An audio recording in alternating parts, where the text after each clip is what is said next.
Pois é, na avaliação do ex-presidente da Conab, Eugênio Stefanello, o anúncio da importação só eleva a tragédia vivida pelos produtores.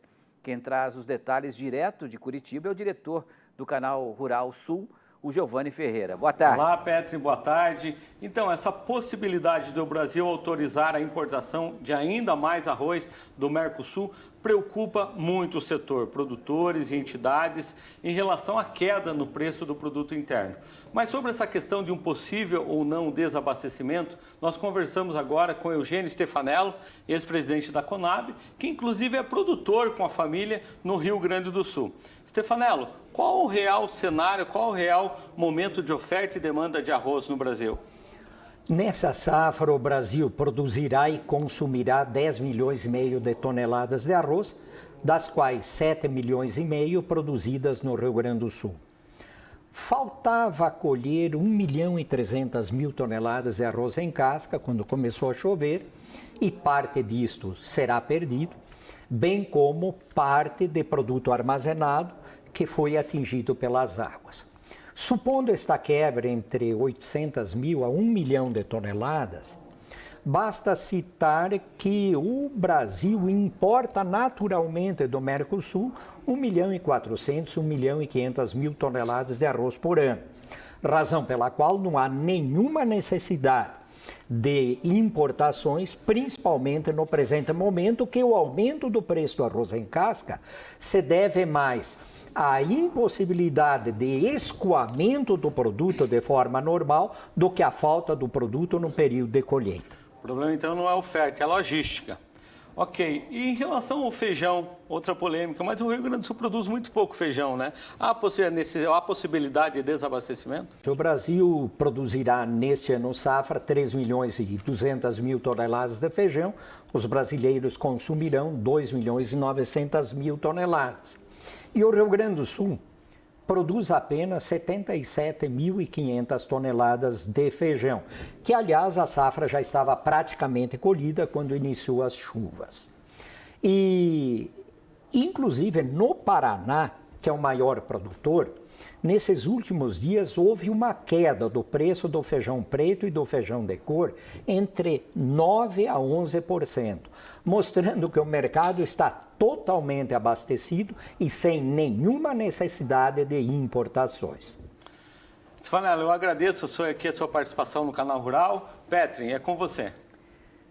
Obrigado, Giovanni, pelas suas informações aí. A gente vai ampliar esse assunto, né? Porque se trata de um alimento, um dos mais consumidos pelos brasileiros, né? Então a gente convidou o Carlos Cogo, que é analista da Cogo Inteligência em Agronegócio, para a gente falar um pouco mais sobre esse tema, né, Cogo? Porque são duas versões. De um lado, o presidente Lula preocupado que o arroz falte à mesa do brasileiro e, acima de tudo, que encareça o preço, né, que poderia impactar na inflação, falando em importação. E, do outro lado, essas entidades dizendo que não, o Brasil tem arroz suficiente para abastecer a população brasileira, mas tem essa questão da logística. Você, como analista, como é que você vê essa questão? Boa tarde, Cogo. Boa tarde, Petri, boa tarde a todos que nos prestigiam aqui no Mercado e Companhia, né? Pois é, o anúncio na verdade, o governo já decidiu que irá importar 1 milhão de toneladas através da Conab, né? Medida aí determinada ontem pelo presidente Lula. A medida é equivocada, inoportuna, e não deveria ter sido aventado esse tipo de movimento nesse momento, né? Na verdade, a primeira coisa a ser feita é um levantamento completo e de forma realista das perdas que vamos ter esse ano, né? Realmente, já concordando com as entrevistas anteriores, né? Muito boas, excelentes, aliás. Nós devemos ficar na casa de 800 mil a 1 milhão de toneladas perdidas entre o que estava no campo por colher, foi danificado, e o que estava já nos silos ou em cooperativas e indústrias, né? O segundo ponto é que as exportações brasileiras, é o outro lado da moeda, não a importação, as exportações já vinham perdendo o ritmo esse ano, com o preço aqui no mercado interno superior ao que se remunera no porto, ou seja, o preço para exportação. Então, esse ritmo de exportação já havia caído 35% de janeiro a abril em comparação com o mesmo período do ano passado, vai continuar caindo, e isso também eleva um pouco nossos excedentes. Então, o primeiro ponto seria, Petrin, para a gente conversar, teria que ser feito um levantamento para depois tomar uma medida. Agora, o segundo ponto, sem nenhuma dúvida, governo importando é a pior notícia possível.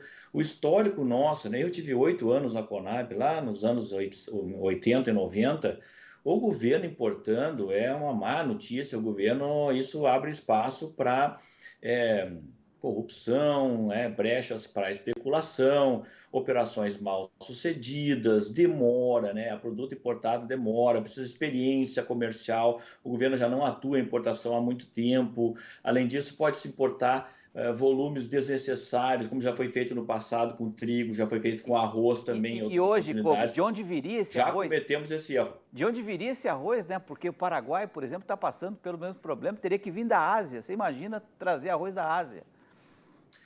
Exatamente, esse é o ponto. Assim, esse 1 milhão que o Stefanello comenta, realmente, esse 1 milhão de toneladas, 1 milhão e 400, virão dos países aqui do Mercosul, mas não mais que isso.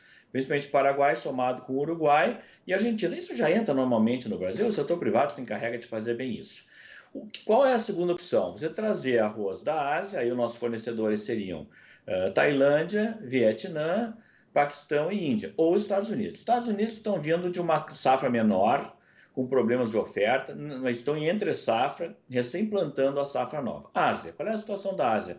Índia vetou as exportações, embargou em julho do ano passado por tempo indeterminado. Isso acabou, Peter, elevando os preços do arroz no mercado internacional. E para a gente fazer uma conta e a nossa audiência entender, o arroz da Ásia leva 45 a 60 dias para chegar aqui. Mesmo que o governo zere a TEC, a alíquota de importação de 12% que existe sobre o arroz beneficiado, esse produto vai chegar aqui o equivalente a 105 a 110 reais, o equivalente saca em casca. Ele é importado beneficiado. Mesmo preço praticado aqui. Porém, é um produto de qualidade muito inferior ao nosso e vai encontrar problemas de colocação no varejo. Mais um motivo para não se fazer essa operação, que é completamente fora de qualquer raciocínio lógico nesse momento, né? Não é isso que o Brasil precisa, nem o consumidor, nem o produtor.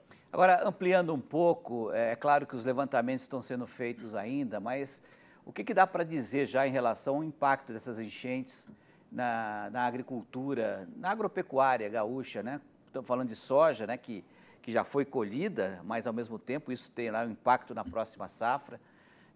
Milho, o trigo, né? Que deveria começar a ser implantado agora, a própria pecuária. O que você pode dizer, Coco? Como você já citou, né? Impossível fazer qualquer balanço mais preciso nesse momento. Mas no caso da soja, em volume, a soja realmente é o maior prejuízo, né? Nós tínhamos ainda em aberto aí 6 milhões e meio de toneladas a serem colhidas. Evidentemente que algum tipo de prejuízo nessas lavouras existe. Nós tínhamos ainda toda essa quantidade, 1 milhão e meio a 2 milhões de toneladas de arroz, em torno de 1 milhão e 400 mil toneladas de milho, já não havia mais feijão a ser colhido. O plantio de trigo ainda não foi iniciado, mas devemos ter problema com essas áreas alagadas e atrasos no plantio de todos os cereais de inverno. Prejuízos na parte de avicultura e suinocultura, na cadeia produtiva de leite, né? Tanto na chegada de rações quanto na pecuária de corte, levar esses animais para abate. Muitos frigoríficos estão fora de operação nesse momento. É impossível mensurar o tamanho do problema, né? Fora que o produtor, aí, nosso conterrâneo, comentou, né? Tem aí inúmeros tratores perdidos, colhedoras, retroescavadeiras, caminhões, silos, benfeitorias e lavouras totalmente destruídas, né? Isso vai exigir realmente, nós estamos falando aí da casa de bilhões de reais para reerguer o agronegócio gaúcho, que responde por 44% da economia aqui do estado. Perfeito. Só para encerrar, Coco, eu sei que você está em Porto Alegre aí, qual que é o cenário? Você está em um hotel, tem áreas alagadas aí próximo a você, como é que você chegou aí? Eu estava na Grishow, né, na sexta-feira, e cheguei aqui mais ou menos 1h30 antes do aeroporto fechar. Está fechado aí, então, até, como todo mundo sabe, até 30 de maio, depois vai se avaliar a situação, né? Nós estamos aqui, nós ficamos no 9º andar de um prédio, não temos água, temos energia elétrica, né? E nós temos água para mais uns 2 dias, a previsão da água talvez retornar entre sexta ou sábado, né? Mas o nosso problema aqui é bem pequeno, perto dos demais aí, moradores e conterrâneos, que é muito maior que o nosso. E sem previsão de volta, né? Porque o aeroporto deve se voltar só no final do mês, é isso, né? O aeroporto está inundado na parte de fora das pistas, na parte interna dele também, e já se fala em prejuízo nas torres também e na pista, então não se tem mais previsão, na verdade, de volta. Bom, pelo menos a internet funcionando bem aí, né? E aos poucos, de repente, Rio Grande do Sul e Porto Alegre voltam ao normal. Kogo, obrigado aí pela sua participação, pelo seu esforço de participar aqui do Mercado e Companhia. Uma boa tarde, até uma próxima. Boa tarde, até a próxima. Obrigado pelo espaço.